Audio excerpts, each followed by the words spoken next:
নমস্কার, বৃষ রাশি আসতে চলেছে জুলাই 2026। জুলাই মাসে কতটা ভাগ্য উন্নতি হবে, অ্যাটলিস্ট ভাগ্যের পরিবর্তনকে কতটা ত্বরান্বিত করা যাবে, সেই জন্যই আজকের এই ভিডিও। কালপুরুষের দ্বিতীয় রাশি, শুক্রের দ্বারা প্রভাবিত এই রাশি এবং অত্যন্ত গম্ভীর, দায়িত্বশীল, কর্তব্যপরায়ণ এই রাশি। শান্ত, ধীর, স্থির, গম্ভীর, রেগে গেলে মারাত্মক বৃষ রাশি। খেয়াল রাখতে হবে, বৃষ রাশিতে একটা বড় সময় ধরে মঙ্গল থাকছে, তাই ক্রোধ বৃষ রাশি বা লগ্নের মানুষদের সমস্যার অন্যতম বড় কারণ। জুলাই মাসে বৃষ রাশির মানুষরা হঠাৎ রেগে যেতে পারেন। এর প্রভাব পড়তে পারে আপনার ব্যবসায়। কথাবার্তা বলতে বলতে ক্লায়েন্টের সঙ্গে, কাস্টমারের সঙ্গে এমন মিসবিহেভ করে ফেলতে পারেন যার কারণে আপনি পড়তে পারেন ভয়ঙ্কর সমস্যায়। পরিবারের মানুষদের সঙ্গেও আপনার বিহেভিয়ারের ক্ষেত্রে প্রকাশ পেতে পারে উগ্রতা। মানুষের মধ্যে মনে হতেই পারে, কাকে আমি চিনতাম, এই মানুষটা কেমনে, এর সঙ্গে আমার এরকম সমস্যা তৈরি হয়ে গেল, যাকে ভেবেছিলাম এইরকম সে হলো ওই রকম। এর ফলে তৈরি হতে পারে সমস্যা। রিলেশনশিপের ক্ষেত্রে, দাম্পত্য জীবনের ক্ষেত্রে আসতে পারে সমস্যা। দ্বিতীয় বিষয়টি হলো হঠকারিতা, হঠাৎ ডিসিশন না। বৃষ রাশি বা লগ্নের মানুষরা সব সময় বলুন কালকে হবে, প্রত্যেকটা মুহূর্তে মনে রাখতে হবে কালকে হবে। কোনো একটা ডিসিশন নিতে হবে, কালকে হবে।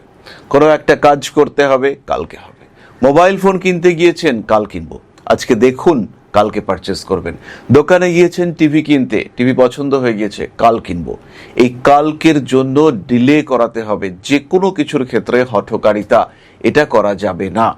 তবে খেয়াল রাখতে হবে, আপনার যদি চাকরি জয়েনিং হয়, কোনো ইন্টারভিউ ডেট হয় বা যাই হোক না কেন যেটা পজিটিভ, তবে এটা খেয়াল রাখতে হবে যে বিষয়গুলো কমপ্লিটলি পজিটিভ। জব জয়েন করবেন, চাকরির ডেট ঠিক হয়ে গিয়েছে, সেটা জয়েন করতে চলেছেন, কারোর কাছ থেকে কোনো গিফট আপনি নিতে চলেছেন, এই সমস্ত ক্ষেত্রে কিন্তু হঠকারিতার প্রশ্ন নেই।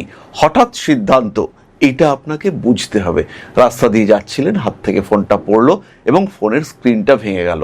আপনার মনে হলো অনেক দিন ফোনটা হয়েছে, বেশ কয়েকবার পড়েও গিয়েছে, স্ক্রিনটা ভেঙেছে, স্ক্রিন গার্ডটা না পাল্টে এবার ফোনটা পাল্টানোর কথা ভাবি। এটা হঠকারিতা। আর একটু ওয়েট করুন, আপনি ডিসাইড করুন, বলুন নিজের মনকে সান্ত্বনা দিন, কালকে করব। হঠাৎ করেই প্রেমিক প্রেমিকা সম্পর্কের মধ্যে অশান্তি শুরু হয়েছে। বাড়ির লোকরা বলছে, না এই ছেলের সাথে তোর বিয়ে দেব না। মনের মধ্যে হলো, বিয়ে দেবে না, আমি আজকেই বিয়ে করব। সপ্তমপতি লগ্নের উপরে রয়েছে, অর্থাৎ সপ্তমপতি মঙ্গল লগ্নে রয়েছে, আজকেই বিয়ে করব। ফোন করলেন, বয়ফ্রেন্ড চলে এলো, চললেন বিয়ে করতে, না আজকে নয়, কালকে বিয়ে করুন। তাতে একটু সময় নিন, নিজের মাথাটা ঠান্ডা হওয়ার একটু সময় নিন, একটু ভাবুন যে কাজগুলো আপনি করতে চলেছেন সেটা কতটা ঠিক হচ্ছে। ভাবনা চিন্তা করে তারপরে সিদ্ধান্ত নিন এবং রিয়্যাক্ট করুন। বৃষ রাশি বা লগ্নের মানুষ, তাদের ক্ষেত্রে চাকরি প্রাপ্তির সম্ভাবনা বিরাট বেশি। কিন্তু চাকরি প্রাপ্তির ক্ষেত্রে যদি আপনাকে দূর দেশ যেতে হয়, এবার সাবধান হতে হবে। দূর দেশ যাওয়াটা কতটা পজিটিভ। 20,000 টাকা দিয়ে আপনাকে বলা হলো, যাও ভাই এবার তুমি ব্যাঙ্গালোর, না দরকার নেই। 20,000 টাকায় আপনি ব্যাঙ্গালোরে সংসার চালাতে পারবেন না, ফ্রাস্ট্রেশনে পড়ে যাবেন। তার থেকে পশ্চিমবঙ্গে দাঁড়িয়ে কিছু সহজ কাজের চেষ্টা করুন। খুঁজুন কাজ আপনি পাবেন, সমস্যা নেই। নিজের স্ট্রেসকে ম্যানেজ করার চেষ্টা করুন। এই সময় কিন্তু আপনি ভয়ঙ্কর স্ট্রেসের মধ্যে রয়েছেন, সাবধান হতে হবে বৃষকে। বয়স যদি 50-এর বেশি হয়, রক্তচাপ বাড়তে পারে। লগ্নের উপরে মঙ্গল, তার উপরে শনির দৃষ্টি, আর সেই শনি কেমন শনি? সেই শনি এমন শনি যার উপরে রাহুর দৃষ্টি। ফলে সচেতন থাকুন। জুলাই মাসে চতুর্থে রয়েছে কেতু, অস্থিরতা বাড়বে, সিদ্ধান্ত গ্রহণ করতে সমস্যা আসবে। বাড়িতে সবাই কেমন কেমন বিহেভ করছে, বাড়ির লোকরা একটু অ্যাগ্রেসিভ, আপনার মনে হচ্ছে এরা ঠিক কাজ করছে না, আপনার মনে হচ্ছে এদের সঙ্গে আপনার অ্যাটাচমেন্ট ভালো হচ্ছে না, আপনার মনে হচ্ছে যে এদের সঙ্গে আপনি থেকে সমস্যার মধ্যে পড়ছেন, ম্যানেজমেন্টে গন্ডগোল হবে। কারণ এই সময় তো শনি আপনার একাদশে, এই সময় তো আপনি অস্থির, আপনার দশমে রাহু বসে আছে, দ্বিতীয়ভাবে সেই রাহুর দৃষ্টি পড়েছে, অকারণ টাকা পয়সা খরচা হচ্ছে। কন্ট্রোল রাখুন, প্রত্যেকটা খরচা লিখুন, ডিসাইড করুন আজকে 500 টাকার বেশি খরচা করব না। আজকে আমার আয় 2,000 টাকা, খরচা আমি করব 500 টাকার বেশি নয়। এবং কোনোভাবেই 500 টাকার বেশি খরচ আপনি করবেন না। কোনো পরিস্থিতিতে আপনি 500 টাকার বেশি খরচা করবেন না, ধার করবেন না, ক্রেডিট কার্ডের ব্যবহার করবেন না। এগুলোর জন্য কিন্তু ইউনিভার্স আপনাকে টানছে। এই সময় লোন অ্যাভয়েড করতে হবে, খুব বড় কথা। জুলাই 2026 যতটা সম্ভব লোন, ঋণ থেকে দূরে থাকার চেষ্টা এটা করতে হবে বৃষ রাশি বা লগ্নের মানুষদেরকে। পরবর্তী বিষয়টি হলো ট্রিটমেন্ট। খুব ভালো ট্রিটমেন্ট পাবেন, কারণ তৃতীয় বৃহস্পতি তুঙ্গ হয়েছে। এই বৃহস্পতি আপনার চিকিৎসা ক্ষেত্রটিকে ভীষণ স্ট্রং করে দেবে। বিশেষ করে যাদের অস্থি সম্পর্কিত পীড়া, আর্থারাইটিসে ভুগছেন, সেই সমস্ত মানুষ যাদের শিরদাঁড়ায় যন্ত্রণা, হাত তুলতে পারছেন না, ফ্রোজেন শোল্ডার হয়ে গেছে, কাজকর্ম করতে পারছেন না, লিখতে পারছেন না, টেনিস এলবো হয়েছে, সেই সমস্ত মানুষ প্রত্যেকের জন্যই কিন্তু সময় বেশ পজিটিভ। এই সময় কিন্তু আপনি নিজের জায়গাটাকে স্টেবল করতে পারবেন। এই সময় আপনি আপনার প্রপার ট্রিটমেন্ট সেটা পাবেন। এই সমস্ত রোগগুলি থেকে নিজেকে ফ্রি করতে পারবেন। আর্থারাইটিস হয়েছে, ডিস্ক ডিসলোকেটেড হয়েছে, এই সমস্ত জায়গাগুলো থেকে নিজেকে একদম ফ্রি করে ফেলতে পারবেন আপনি, কারণ বৃহস্পতি কিন্তু আপনার তৃতীয় রয়েছে। তবে রং ট্রিটমেন্ট এটা অ্যাভয়েড করতে হবে। অবশ্যই বৃষ রাশি বা লগ্নের মানুষদের সেকেন্ড ওপিনিয়ন নিতে হবে। কার্মিক উন্নতি অবশ্যই রয়েছে। বৃষ রাশি বা লগ্নের মানুষ জুলাই মাসে নতুন ব্যবসা করতে চলেছেন। পার্টনারশিপ সিলেকশনের আগে খুব ভালো করে হিস্ট্রি, জিওগ্রাফি বুঝুন। কোনো একটা জায়গায় আপনি একটা দোকান খুলতে চলেছেন, হঠাৎ মনে হলো এবার খুলে ফেলবো, গেলেন, অ্যাডভান্স করে দিলেন। না, আগে দেখুন দোকানটার কি অবস্থা, কন্ডিশন কিরকম। মানুষ এসে টাকা ধার চাইবেই। একাদশে শনি, দশমে রাহু, মানুষ টাকা ধার চাইবে। অনেক দিনের পুরনো বন্ধুত্ব এসে আপনার কাছে টাকা ধার চাইবেই, অবশ্যই চাইবে। টাকা ধার দরকার হলে দিতে হবে, কিন্তু অবশ্যই দরকার আছে কিনা সেটা জাজ করুন, না হলে কিন্তু আপনি সমস্যার মধ্যে পড়বেন। বৃষ রাশি বা বৃষ লগ্নের মানুষ কার্মিক উন্নতির সম্ভাবনা অনেক অনেক বেশি। সময় যে মারাত্মক খারাপ তা একেবারেই নয়, তবে কর্মক্ষেত্রে ঝামেলা ঝঞ্ঝাট এড়িয়ে চলতে হবে। দশমের রাহু, অবশ্যই আপনাকে সাবধান হতে হবে। হঠাৎ করে শরীরটা খারাপ হতে পারে, খাওয়া দাওয়ার অভ্যেসগত কারণে উল্টোপাল্টা খেয়ে শরীরটাকে ড্যামেজ করতে পারেন। লিভার সম্পর্কিত ইস্যু সামনে আসার সম্ভাবনা দেখতে পাওয়া যায়। মানসিক দিক থেকে কিছুটা চাপ আসতে পারে, একটু অস্থির হয়ে পড়তে পারেন। একাদশে শনি রয়েছে, চতুর্থে কেতু রয়েছে। এই সময় জ্যোতিষ শিক্ষার প্রতি আগ্রহ বাড়বে, কিন্তু কোথায় পড়বেন এই ক্ষেত্রেও কিন্তু হঠকারিতা করতে পারেন। এবার কিন্তু দেখতে হবে কোথায় পড়তে চাইছেন। তৃতীয় বৃহস্পতি, ভালো গুরু পাবেন আপনি। এই সময় ভালো টিচার আপনি প্রাপ্ত হবেন। তার সাথে কথা বলুন, বুঝুন এই মানুষটা আপনার জন্য কিনা। যাই হোক, আমরা এবার চলে আসবো নক্ষত্রের কথায়। বৃষ রাশির প্রথম নক্ষত্র কৃত্তিকা। দেওয়া নেওয়া, আদান প্রদান, ট্রানজাকশন, এখানে সবচেয়ে বেশি সচেতন থাকতে হবে। ইলেকট্রনিক ট্রানজাকশন করতে চলেছেন, 440 টাকা পাঠাতে হবে। দেখুন 440 টাকাই যেন যায়, ওখানে 4 করে ফেললে কিন্তু গন্ডগোলে পড়বেন। বৃষ রাশি কৃত্তিকা নক্ষত্রের বহু মানুষ এই গন্ডগোল জুলাই মাসে করবেন। দলিল, দস্তাবেজ, কাগজপত্র গুছিয়ে রাখার চেষ্টা করুন। কোথায় কি রাখছেন তার জন্য প্রয়োজন হলে ডায়েরি মেনটেন করুন। প্রত্যেকটা জায়গায় নাম্বারস ইউজ করুন। এই সময় কিন্তু ভুলে যাওয়ার প্রবণতা অনেক অনেক বেশি। কাউকে প্রপোজ করতে চাইছেন, সরাসরি করুন, কারোর মাধ্যমে নয়। এই মাধ্যমের লোকটি কিন্তু আপনার প্রতি বিশ্বাসঘাতক হতে পারে। পেশাদারি মানসিকতা বাড়তে দেখতে পাওয়া যাবে, তাই প্রত্যেকটি কাজের আগে সচেতন হন। পরিকল্পনা পারফেক্ট হয়েছে কিনা সেটা অবশ্যই জাজ করার চেষ্টা করুন। শরীর স্বাস্থ্য মাঝারি, রিলেশনশিপের ক্ষেত্রে ইস্যুস তৈরি হতে পারে। তাই কি বলছেন, হঠাৎ করে যদি রাগ হয়ে যায়, ওয়েট করুন, রাগটা কালকে প্রকাশ করব। তাই রিলেশনশিপের ক্ষেত্রে কিন্তু একটু সচেতন থাকতে হবে। এই সময় গাছপালার প্রতি আগ্রহ বাড়বে, পরিবেশের প্রতি আগ্রহ বাড়বে। কারোর সঙ্গে অকারণে বা কারণ থাকলেও ঝগড়াঝাটি না করাটাই কিন্তু ভালো। জুলাই 2026 রোহিণী নক্ষত্রের মানুষদের অর্থপ্রাপ্তি হতে চলেছে। শান্ত থাকতে হবে, এটাই সবচেয়ে বড় সাবধানতা, যে শান্ত থাকতে হবে, ছটফট করা যাবে না। গোপনীয়তা বজায় রাখতে হবে। হাঁটুর যন্ত্রণা বাড়তে পারে, তাই এমন কোনো কাজ করা যাবে না যার কারণে হাঁটুর যন্ত্রণা বাড়ে। যদি এই সময় নি রিপ্লেসমেন্ট বা এই ধরনের ট্রিটমেন্টের প্রয়োজনীয়তা সামনে আসে, তাহলে সেটাও কিন্তু ডিলে করানোর চেষ্টা করতে হবে। সচেতন থাকুন, সাবধান থাকুন, নিজেকে যতটা সম্ভব ভালো রাখার চেষ্টা করুন। নিজের অস্তিত্ব অটুট রাখার চেষ্টা এটা আপনাকেই করতে হবে। রাজনৈতিক সক্রিয়তা থেকে রোহিণীকে এই সময় একটু দূরে থাকতে হতে পারে।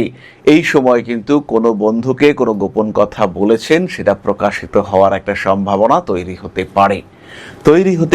শেয়ার মার্কেটে অল্প বিস্তর ক্ষতিগ্রস্ত হওয়ার সম্ভাবনা। জন্মকুণ্ডলিতে যদি বৃহস্পতি ভালো পাওয়ারফুল না থাকে, তাহলে ক্ষতিগ্রস্ত হতে পারেন আপনি শেয়ার মার্কেটে। পুরনো কোনো রিলেশনশিপ সেটা আবার জীবনে চলে আসার সম্ভাবনা রয়েছে। হঠাৎ দেখা হয়ে গেল, মনের মধ্যে একটা ছোট্ট ঘন্টা বেজে উঠল, স্বামী স্ত্রী সম্পর্কের মধ্যে একটু যেন টানাপোড়েন তৈরি হতে পারে এমন সিচুয়েশন শুরু হলো রোহিণীর ক্ষেত্রে। খেয়াল রাখতে হবে এই সময় কিন্তু মায়ায় ভুললে হবে না, আত্মবিশ্বাস অটুট রাখুন, মান সম্মান যশ প্রভাব প্রতিপত্তি গুছিয়ে রাখার চেষ্টা করতে হবে। কর্মক্ষেত্রে শত্রুতা তৈরি হবে, দশমে রাহু, কর্মক্ষেত্র কিন্তু আনস্টেবল হচ্ছে, মানুষকে বিশ্বাস করা এখন পুরোপুরি যাবে না। আপনার নরম মনের সুযোগ নিয়ে কেউ কিন্তু বিট্রে করতে পারে। পরবর্তী নক্ষত্র মৃগশীর্ষা, জুলাই 2026। মৃগশীর্ষা নক্ষত্রের মানুষদের নিজের উপরে নিয়ন্ত্রণ রাখতে হবে। রেগে যেতে পারেন, হঠাৎ করে মাথাটা গরম হয়ে যাওয়ার টেন্ডেন্সি কিন্তু রয়েছে। ঝামেলা, অশান্তি, প্রতিবেশীদের সঙ্গে বাগবিতণ্ডা, এগুলো অ্যাভয়েড করার চেষ্টা করতে হবে। এই সময় আপনার স্বামী কিংবা আপনার স্ত্রীর শরীর স্বাস্থ্য নিয়ে কিছুটা দুশ্চিন্তার মধ্যে পড়তে পারেন। নিজের ক্রোধের উপর নিয়ন্ত্রণ, এটা সবচেয়ে বেশি প্রয়োজনীয় বিষয়। সমস্ত রকম আইনি জটিলতা এড়িয়ে চলার চেষ্টা করতে হবে। মানুষের সঙ্গে সুসম্পর্ক বজায় রাখার চেষ্টা, এটা তো করতেই হবে। কাউকে টাকা পয়সা ধার দেওয়ার কোনো প্রয়োজন নেই। সংসারে কিছু একটা গোপন ঘটনা ঘটেছে, সেটাকে চেপে রাখুন, এক্ষুনি সেটাকে প্রকাশ করবার কোনো প্রয়োজনীয়তা নেই। মানসিক দিক থেকে কিছুটা চাপের সম্মুখীন হতে চলেছেন, নিজের উপরে নিয়ন্ত্রণ রাখার চেষ্টা করুন। বাজার বা কোনো পাবলিক প্লেস, কোনো ঝামেলায় জড়াবেন না। মৃগশিরা নক্ষত্রের মানুষরা কোনো একটা নোটস তৈরি করেছেন পড়াশোনার জন্য, কাউকে সেটা এখন কিন্তু দেবার প্রয়োজনীয়তা নেই। নিজের মতো করে নিজের জন্য কাজ করবার চেষ্টা করুন। ধীরে সুস্থে নিজের ক্ষেত্রটিকে আরেকটু বিকশিত করবার চেষ্টা করুন। পারিপার্শ্বিক পরিস্থিতিগত জটিলতা এড়িয়ে নিজেকে আরেকটু ভালো রাখার চেষ্টা করুন। কার্মিক উন্নতি হোক আপনার জীবনে। সমস্যা যা কিছু আছে সেগুলো থেকে ধীরে ধীরে বেরিয়ে আসার চেষ্টা এটা করুন। মাথায় আঘাতপ্রাপ্ত হতে পারেন মৃগশীর্ষা, তাই বাইক চালাতে হবে সাবধানে। জুলাই মাসে কতটা সাবধান হতে হবে, কোন কোন দিকে একটু খেয়াল রাখতে হবে, সাধারণ রাশিফল যারা দেখেছেন তারা অবশ্যই এই ভিডিওটিও দেখবেন। আবার যারা এই ভিডিওটিও দেখছেন তারা সাধারণ মাসিক রাশিফল সেটাও অবশ্যই দেখবেন। সচেতনতা আমাদের জীবনকে অনেক অনেক বেশি সিকিউর করতে পারে। উন্নতির পথে উন্নতি হবে, কিন্তু যারা অবনতি ঘটাতে চায় তাদেরকে দূরে সরিয়ে রাখতে হবে, তাহলেই আমরা 100% সাকসেসফুল হতে পারবো। শত্রুতা আসবে, কিন্তু মিত্রতাকে গ্রহণ করতে হবে, ভালো থাকতে হবে। জীবন আপনার, সমস্যা হলে কনসাল্ট করুন আপনার জ্যোতিষ বন্ধুর সাথে, পরিবর্তন করা সম্ভব আপনার ভাগ্যকে। বৃষ রাশি বা লগ্নের মানুষ তারা প্রয়োজনে সমস্যায় অবশ্যই ধারণ করতে পারেন ইন্দ্রনীলা, ধারণ করতে পারেন পীতাম্বরী, কিন্তু বুঝতে হবে কোথায় আপনি ইন্দ্রনীলা ধারণ করবেন আর কোন সমস্যায় আপনি পীতাম্বরী ধারণ করবেন, কোন সময় এক্স্যাক্টলি কোন সময় বৃষ রাশি ব্লু জার্কান ধারণ করবেন, কোন সময় আপনি ধারণ করবেন ডায়মন্ড, সেগুলো কিন্তু আপনাকে বুঝতে হবে। এগুলোর কি আদৌ প্রয়োজনীয়তা আছে, নাকি আপনি একটা সিম্পল ক্লিয়ার ক্রিস্টাল আর একটা অ্যামেথিস্ট ব্রেসলেট পরে আপনার সমস্যার সমাধান করতে পারবেন, ডিপেন্ড করবে সমস্যার গুরুত্বের ওপর। তাই অবশ্যই প্রতিকার প্রতিবিধানের জন্য জ্যোতিষ বন্ধুর পরামর্শ গ্রহণ করুন। কতটুকু আপনার দরকার, কি কালার কম্বিনেশনে দরকার, এক্স্যাক্টলি কোন ধরনের কালার পার্সেন্টেজ কতটা থাকা দরকার। বিয়ের জন্য যদি আপনি ধারণ করতে চান রক্তপ্রবাল, আর শারীরিক দুর্বলতা বা রক্ত সঞ্চালনগত সমস্যার জন্য যদি আপনি ধারণ করতে চান রক্তপ্রবাল, অথবা যদি ব্যবসার জন্য আপনি রক্তপ্রবাল ধারণ করতে চান, তাহলে তিনটের কালার এবং সাইজ কিন্তু ডিফারেন্ট হবে। এই বিষয়গুলো জানতে হবে এবং তারপরেই আপনার এই ধারণকৃত রত্ন সে কিন্তু আপনাকে সঠিক সাফল্য দেবে। তার সঙ্গে সঙ্গে সাপোর্টিভ রেমেডি হিসেবে আমরা কি গ্রহণ করব, রুদ্রাক্ষ গ্রহণ করব না কোনো বালা পরব, সেটাও কিন্তু আপনাকে ঠিক করতে হবে। অনেক সময় আমরা গোল্ড দিয়ে, কখনো আমরা সিলভার দিয়ে জেমস্টোন ধারণ করি, সেটাও কিন্তু অবশ্যই সেকেন্ডারি রেমেডি, খেয়াল রাখতে হবে। তাই যা খুশি প্রতিকার নয়, সঠিক জ্যোতিষ পরামর্শ সবার আগে দরকার, তারপরে প্রয়োজনে প্রতিকার। তাহলে সবাই ভালো থাকুন, কারণ ভালো থাকাটা আমাদের অধিকার। ইউনিভার্স আপনার সাথে আছে, মা আদিশক্তির আশীর্বাদ আপনার সাথে আছে। ভালো থাকবেন আপনি। নমস্কার। ओं अकारादि पंचाशद वर्णेभ्यो स्वाहा।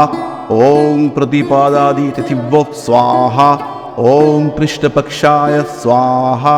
ओं शुक्लपक्षाय स्वाहा।